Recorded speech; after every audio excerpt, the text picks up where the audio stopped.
আমার বাড়িতে বাচ্চারা মুরগির মাংস ছাড়া সবজিটা একদমই খেতে চায় না। তো আমি তার জন্য আজকে ভাবলাম যে মুরগির মাংসও খাওয়াবো, আবার সবজিটাকে একসাথে খাওয়াবো ওদেরকে। তো আমি আজকে মুরগির মাংস আর লাউ একসাথে রান্না করলাম এই বাচ্চাদের জন্য।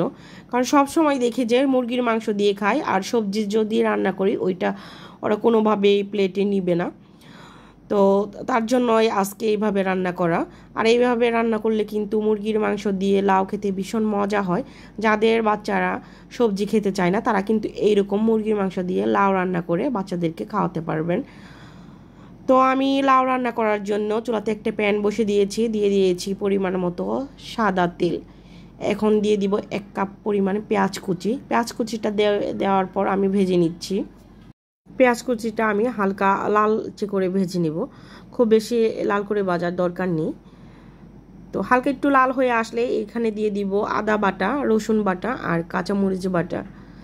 তো এখানে আমি যেহেতু বাচ্চাদের জন্য মুরগির মাংসটা রান্না করতেছি, তো তার জন্য আমি এখানে কাঁচামরিচটা একটু বেশি করে দিব আর কি, ঝালের জন্য গোড়ামরিচটা একটু কম ব্যবহার করব। অতটা ঝাল করব না, যেহেতু বাচ্চারা খাবে, তো অল্প পরিমাণে ঝাল দিয়ে রান্না করব। তো এই আদা রসুন বাটা তারপর কাঁচামরিচ বাটা দিয়ে আমি কিছুক্ষণ ভেজে নিয়েছি। তো ভেজে নেওয়ার পর আদা রসুনের কাঁচা গন্ধটা চলে গিয়েছে। এখন আমি একে একে মশলাগুলো দিয়ে দিব। গুঁড়া মশলা, হলুদ গুঁড়া, মরিচ গুঁড়া, ধনিয়া গুঁড়া, জিরা গুঁড়া, গরম মশলা গুঁড়া। তো মরিচ গুঁড়া কিন্তু আমি খুবই অল্প পরিমাণে দিলাম, শুধু কালারের জন্য। আর আমার এই মরিচ গুঁড়াটা কিন্তু ঝাল না, একদম ঝালটা একদমই কম, তার জন্য কিন্তু আমি কাঁচামরিচ দিয়েছি। তো স্বাদ মতো লবণ দিয়েছি আর সামান্য পরিমাণ পানি দিয়ে মশলাটাকে ভালোভাবে কষিয়ে নিব। আপনি মশলাটাকে যত বেশি ভালো করে কষাবেন সময় নিয়ে, আপনার তরকারিটা কিন্তু খেতে ততটা বেশি মজা হবে। তো এইখানে আমি আগে থেকেই ধুয়ে কেটে রেখেছিলাম যে মুরগির মাংসটা, ওটা দিয়ে দিলাম। তো এখানে আমার পছন্দ অনুযায়ী আমি পিস করে কেটে নিয়েছি। তো মাংসটা এখানে দিয়ে দিলাম। এখানে প্রায় 1 কেজির মতো মাংস আছে। তো এখানে হাড় সহ মাংস নিয়েছি। মাংস নিয়ে তারপর আমি মশলার মধ্যে ভালোভাবে মিক্স করে ঢাকনা দিয়ে ঢেকে মাংসটাকে কষিয়ে নেব।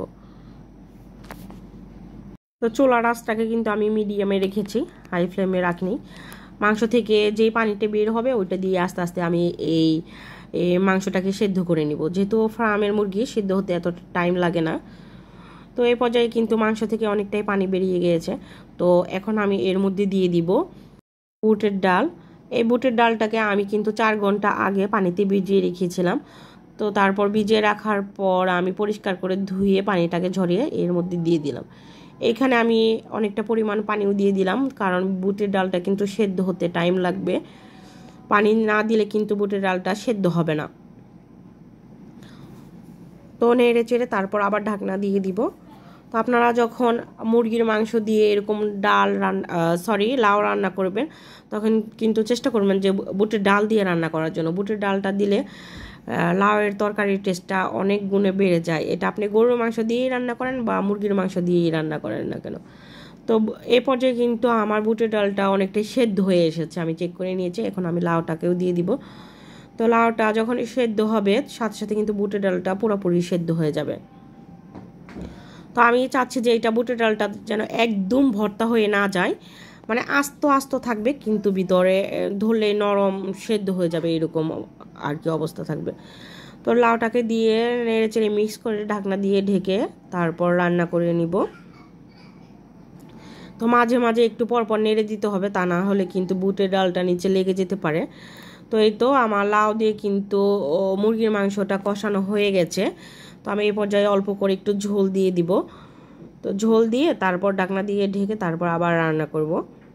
এতক্ষণ পর্যন্ত যারা যারা আমার ভিডিওটি দেখতেছেন, প্লিজ আমার ভিডিওটিতে একটা লাইক দিয়ে দিবেন আর আমার চ্যানেলটাকে সাবস্ক্রাইব করে দিয়ে আমার পাশেই থাকবেন। তো ঝোলটা দিয়ে দেওয়ার পর আমি ভালোভাবে মুরগির মাংসটাকে ফুটিয়ে নিচ্ছি। তো নামানোর আগ দিয়ে সামান্য পরিমাণে একটু ভাজা জিরার গুঁড়া আর সামান্য পরিমাণ গরম মশলা গুঁড়া দিয়ে দিব। দিয়ে তারপর আর কি 1 মিনিটের মতো ফুটিয়ে নামিয়ে নিব চুলা থেকে। তো এই তো এখানে গরম মশলা গুঁড়া আর জিরা গুঁড়া দিয়ে দিয়েছি। এখন একটু নেড়ে চেড়ে 1 মিনিটের মতো ফুটাবো, ফুটিয়ে তারপর সাথে সাথেই নামিয়ে নিব। তো আমার রান্নাটা কিন্তু হয়ে গেছে। আর বুটের ডালটা কিন্তু একদমই গলে যায়নি, আস্তে আস্তে আছে। আমি চুলা থেকে নামিয়ে আপনাদেরকে দেখাচ্ছি। তো এই তো রান্না হয়ে গেল আমার মজাদার মুরগির মাংস দিয়ে লাউ। আপনাদের বাসায় যদি বাচ্চারা মুরগির মাংস ছাড়া সবজি খেতে না চায়, তাহলে এইভাবে বাসার মধ্যে মুরগির মাংস দিয়ে লাউ রান্না করে দেখেন, বাচ্চারা খুবই পছন্দ করবে। মাশাআল্লাহ, কালারটা অনেক সুন্দর এসেছে, খেতেও কিন্তু ভীষণ মজা হয়েছিল। আমার বাচ্চারা তো খুবই পছন্দ করেছে।